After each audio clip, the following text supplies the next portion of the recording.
if we don't have anything to do, then we pretend to be doing something. Where do you think that mentality, that mindset comes from? Gen Z have a more like DIY mindset. I'm literally desperate to get your thoughts on this. How would you say that leadership should be managing Gen Z? I don't know if you have any theories. I do, actually. We're working smarter, but sometimes you do actually just have to work hard as well. When I think back to my time as a junior, you did not walk down the main corridor if you wanted to leave before 9 p.m. You took the fire escape. How do we utilise this generation to make law a better place? Are there some people who have checked out? I was really worried about this coming into law. Do you think Gen Z is the perfect generation to be helping push law firms forward in the future of law? I graduated Oxford with no job, went back to Wales, worked in Tesco. I just felt kind of like a failure. I nearly had a heart attack when I heard that. The idea of me upwards delegating to a partner as a junior associate it's absolutely mind-blowing for me.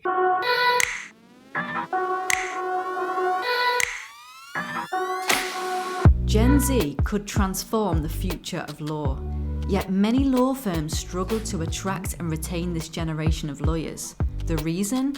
Rigid hierarchies, endless hours, toxicity, and outdated processes can just push them away.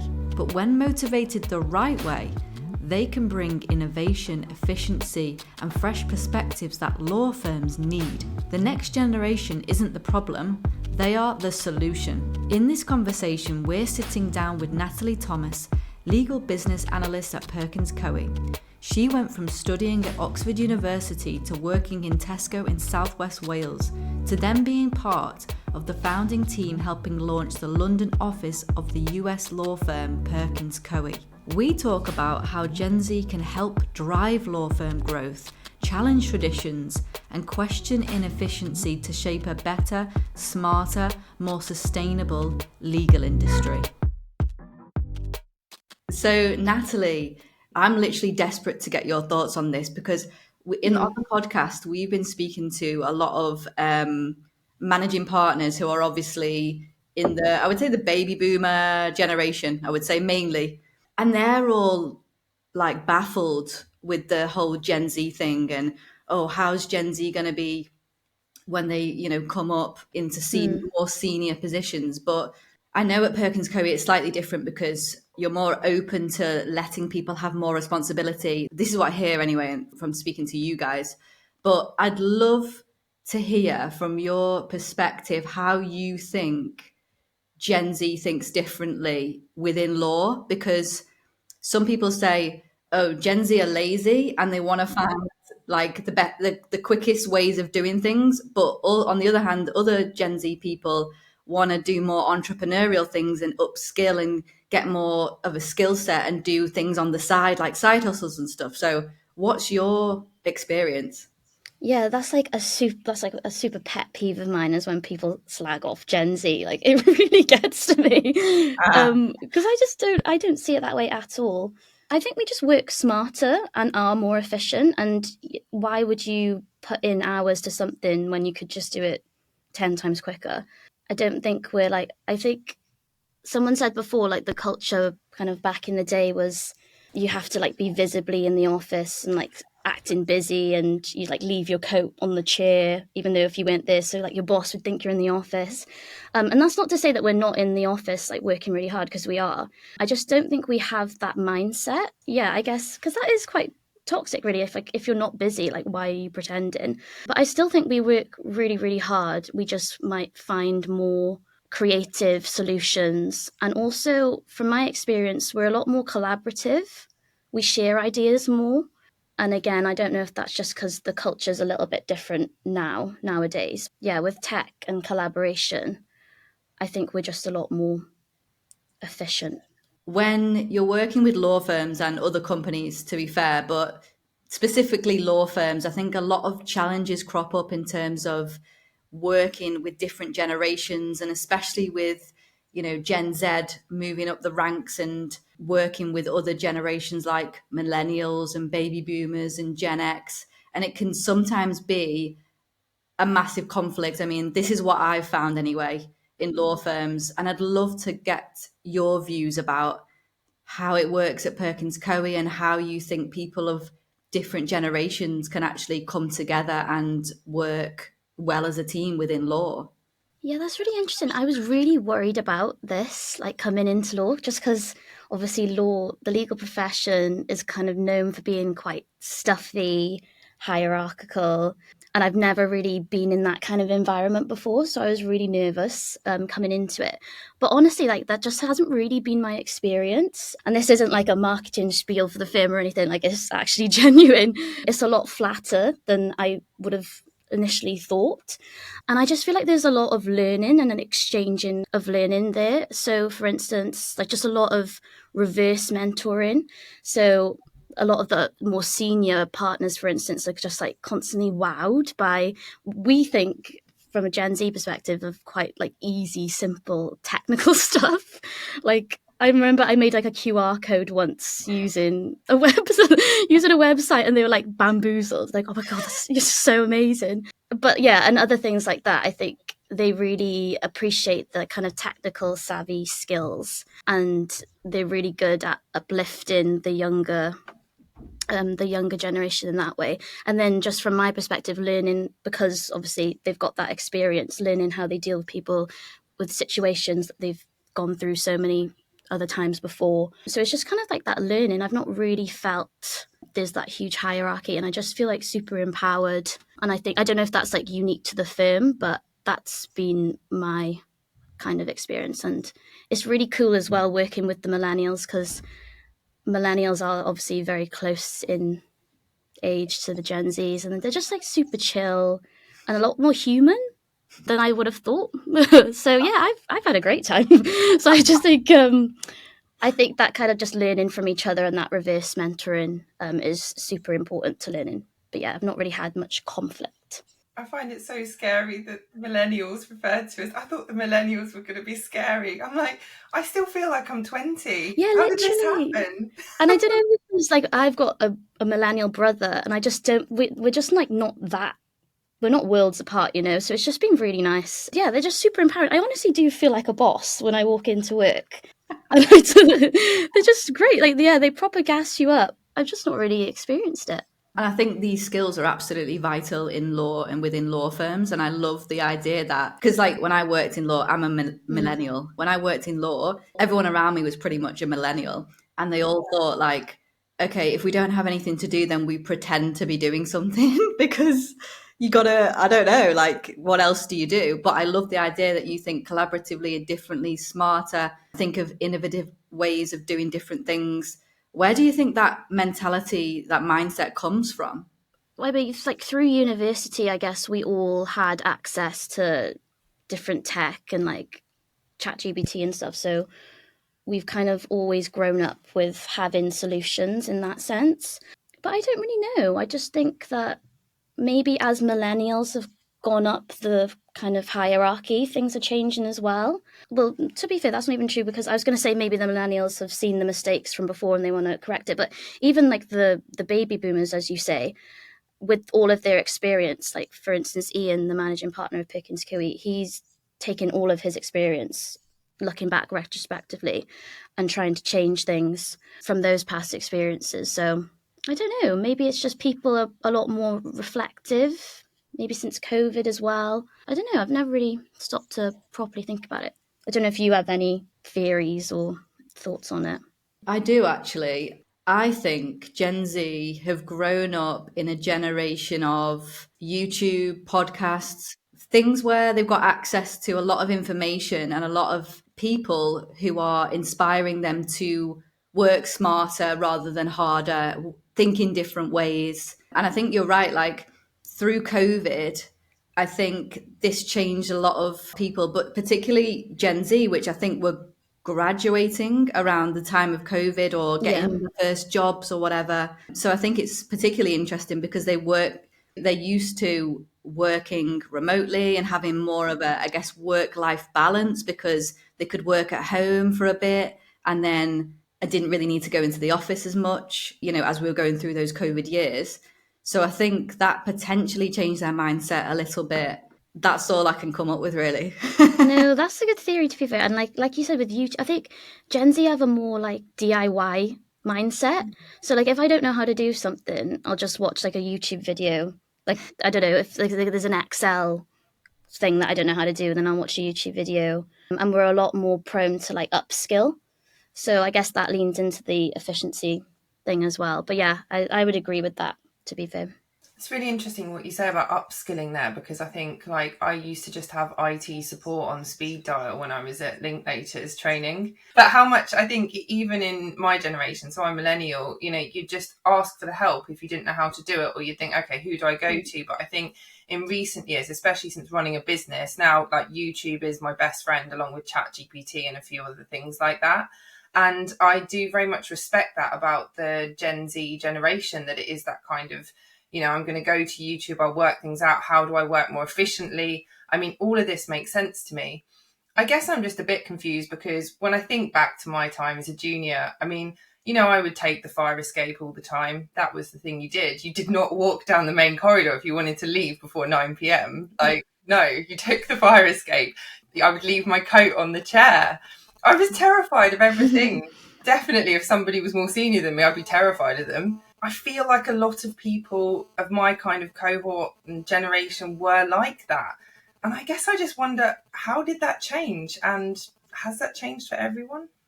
I don't think it's changed for everyone, because I think naturally you want to impress people and you don't want to, especially if you're like in a cohort, you don't want to be the first one to clock off at like 5 if people are staying till 11. So I do get that. But I think obviously with like the more flexible approach, like you can just go home, maybe take like a couple of hours and then log back on or whatever. Because it's not like Gen Z are working, we're working smarter, but sometimes you do actually just have to work hard as well, and you have to put the hours in because you have tasks that require that. Yeah, I'm not saying that Gen Z are clocking off early or anything, but I still think there is that mentality, but maybe not as widespread. But yeah, it's very interesting. And out of interest, I mean, you're in a US firm which has just founded in London. So, as I understand it, you've got a very glamorous office, which sounds very exciting. You've got your own podcast studio there, which is also extremely cutting edge. What's it like being in that kind of firm, in a firm like Perkins Coie? Because my experience training, I had a great one, but I was in a huge Magic Circle firm where like London was the hub. So, what does that mean for you? Does it mean you have to be more entrepreneurial? Does it mean you get more stuck in? Does it mean you have more access to those senior people? Yeah, I'd say all of that. Like, so my role at the moment is a legal business analyst. We've kind of like made up the term, but it's super diverse. So you get some like legal, paralegal, junior trainee solicitor type work on the legal side, but then you also work on the business professional side, and that can be marketing, business development, finance, like client strategy. So it's really varied. It just teaches you to be a lot more agile, wear a lot of different hats. It's kind of like being an entrepreneur, because when you're starting out a business, like you've got to be all those people because you don't have the manpower. So that's really interesting. And then yeah, as you say, working directly with the junior partners and just all partners, senior associates, and just everyone across the firm has been really useful and just really unique. And it's great because I would have never have saw this role for myself. So when I was at uni, I thought like the world was over because I didn't have a training contract at like a Magic Circle or a US firm. I didn't apply to anything, but you know, still, I was like, oh, I forgot to apply. And I thought that was the only path you could do in order to be successful or to get into a legal career. It's just like really refreshing having this role and learning so much on the job. I'm really grateful for it. That's brilliant. I was the same when I was in uni. I was like, well, what if I don't want to get a training contract? And what if I don't want to become a solicitor or a barrister? Like, what are the other options? So Yeah. it's really good that I want to get back onto the Gen Z topic, because this is a hot topic. And I think a lot of people are just thinking, how do we utilize this generation to make law a better place and to, I guess, innovate for the future of law? Because, you know, the future of law is changing. We spoke with Ian, he was talking about, you know, AI and all these changes that are potentially going to be taking over, you know, admin roles, and people are going to have to be more upskilled and think differently. Do you think Gen Z is the perfect generation to be helping push law firms forward in the future of law with all this in mind? Yeah, 100%. Like for all the reasons that we've discussed, but also I just think like creating that open forum to actually get their input on things. So like before I had like all these preconceptions of law, like I said, the hierarchy and things like that, and kind of like be seen, be seen, not heard kind of thing. And I thought that's how it went. And then you just like went on and cracked on with like the kind of administrative things. But if you actually ask people and take the time to gather their feedback, I think that's just super useful. And like you said, yeah, because our generation, our generation has gone through quite a lot. Like COVID was quite tough and having to balance like university, navigating the first jobs. So we've got a lot of experience in that sense. And as we said before, the upskilling, it's kind of like hustle culture, like you said, like side hustles. Yeah, obviously the tech capabilities. I just think it's the perfect generation. That's why I get so angry when people slag off Gen Z. I think it's probably the best generation. Full stop. Yeah, you're not biased or anything. No. It's interesting though, because you say, I really hear you when you say it's annoying that people slag off Gen Z, because it was probably the same for me as a millennial. But I'm thinking about the derogatory terms that are used, terms like snowflakes, not working hard enough, not putting in the hours, perhaps being unrealistic, all these kind of things. And I mean, I'm not working in a big firm anymore, but from some of the stuff I see on the internet and the stories I hear, it does sound like people aren't putting in the same effort they were a few years ago, always. Not saying everyone. Sounds like you're a very hard worker, Natalie. And I wonder if there's actually a bit of a spectrum here. Are there some people who have checked out? I mean, I've read things, for example, in the paper where people are saying, well, you know, I'm never going to afford a house, or I'm not going to have that same sort of money. So why am I going to work so hard for all these things that I'm never going to get? So I wonder if there is a bit more of a spectrum. What would you have to say on that? I would probably agree with you. And like you said, like for good reason as well. I understand that could be someone's viewpoint. And especially with like the flexible working and wanting to work from home, I understand why for some people that is just like absolutely the best thing for them. Like you said, I think it's a spectrum. I'd say though, probably if you're working in like corporate law or big law, it's probably not as extreme as that, and you probably still have a kind of similar mindset to maybe some of the like not completely, but some of the generations before. But I completely get for some people like there's a spectrum there, so I would agree with you, Helen. I was actually talking to a senior partner at one of the really big law firms actually the other day, and they were saying that when it comes to recruiting for their matters, as in getting associates to help them out or trainees, they have to promise that there's no weekend work, for example. And the partner actually said, I pick up the weekend work if it comes about. I mean, honestly, I nearly had a heart attack when I heard that. The idea of me upwards delegating to a partner as a junior associate it's absolutely mind-blowing for me. Have you come across that, Natalie? No, it's just not that I've not come across that at all. That's quite hilarious. Yeah, I've just not come across that. That's really interesting.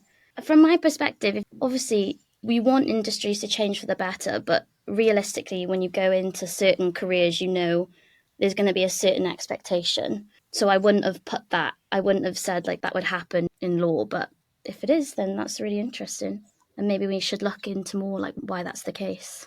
And I think it is a really interesting point. And I wonder if that means that maybe there's a disparity between the different types of firms. I wonder if US firms attract a different person from even, say, Magic Circle. This firm wasn't Magic Circle. I'm not sure if you call it Silver Circle, actually, but it was like a big one and it was international. So I find this so fascinating because it seems to me that the legal industry in so many ways these days is actually quite fragmented, and we've got different personalities and different expectations. I suppose as a broad brush overarching question, how would you say that leadership should be managing Gen Z? I would say, like I said before, giving them the space to be honest with you as a leader and a manager. I think when people are too afraid to speak up about something, that just doesn't create the right culture, and then they probably won't stay there anyway. So creating that open forum with them, I've not really thought about it. I say that's like the main one.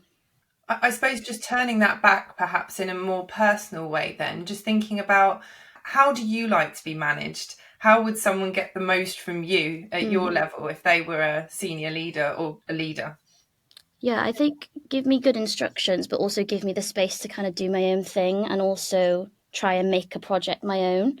I hate when people micromanage, and to the point before with letting Gen Z kind of do its thing, because you might have a different solution to your boss, just letting them have that space to do that. So yeah, I'd say let the innovation come through that way. I'd say those are the two big ones.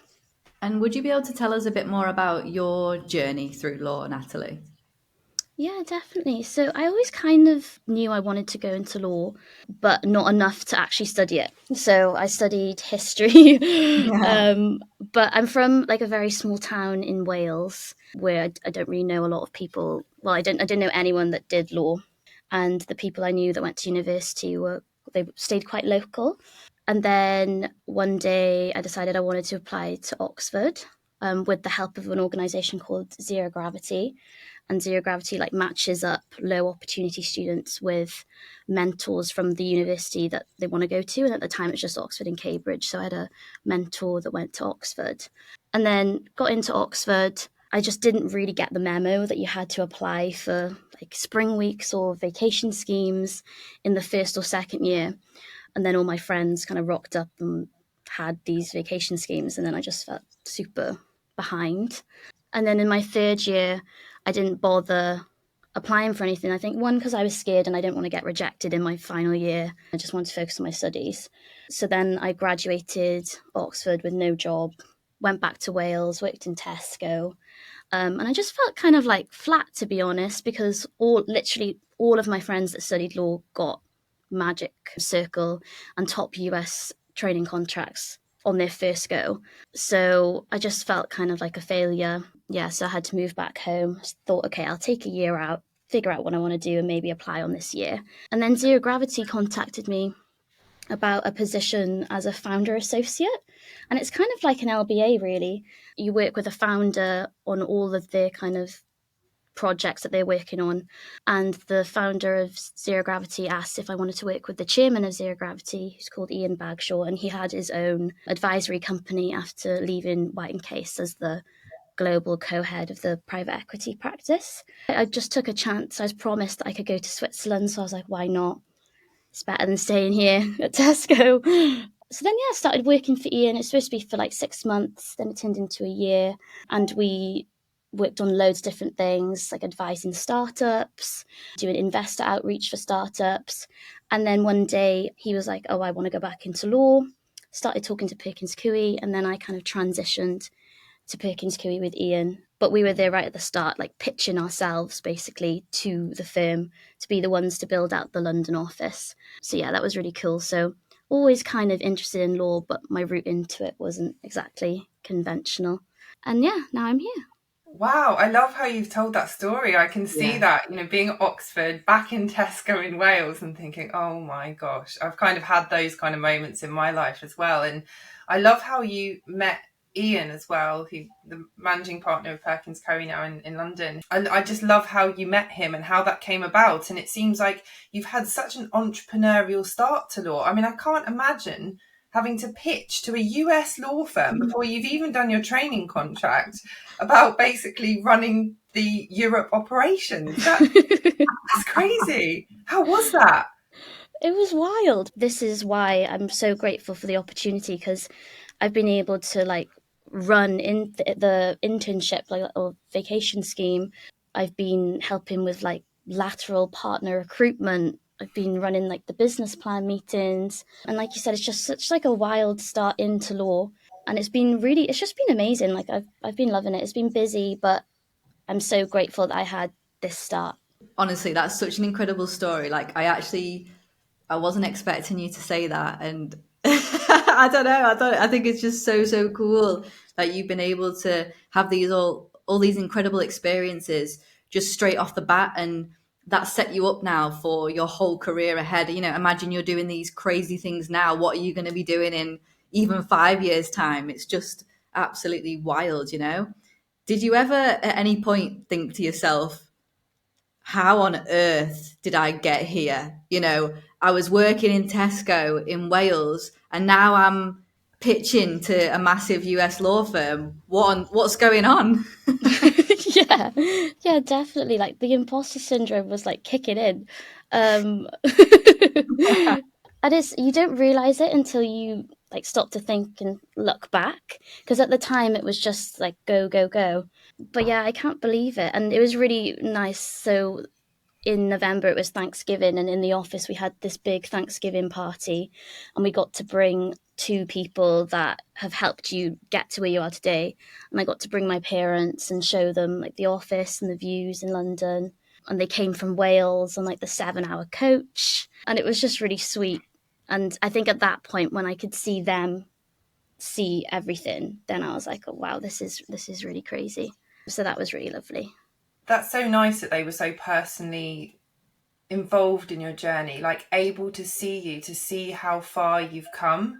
Because I think it was Ian who was telling us about that particular party, and you're really, really high up. I forget which the name of the building it is now. It's in Bishopsgate, isn't it? Yeah, it's this 22 Bishopsgate. It's the 50th floor. Yeah. So the 50th floor. So your parents come all the way from Wales on the coach for 7 hours to go up to the 50th floor. I know. They have these incredible views all over London and then see how well you're doing. My mum was crying, bless her.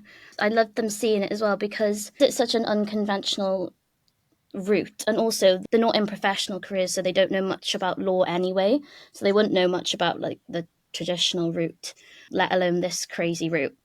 So actually having them see what it's all been for and speak to my colleagues where they could explain my role a little bit more, because to be honest, they still don't know what my role is. I really struggled to get into law. I didn't go to Oxbridge. I did well in my degree in the end, but I had to send out over 50 applications. I was rejected by over 50 law firms, and it was actually only the final interview of the summer, which happened to be with Linklaters, where I actually got my training contract, and I nearly gave up.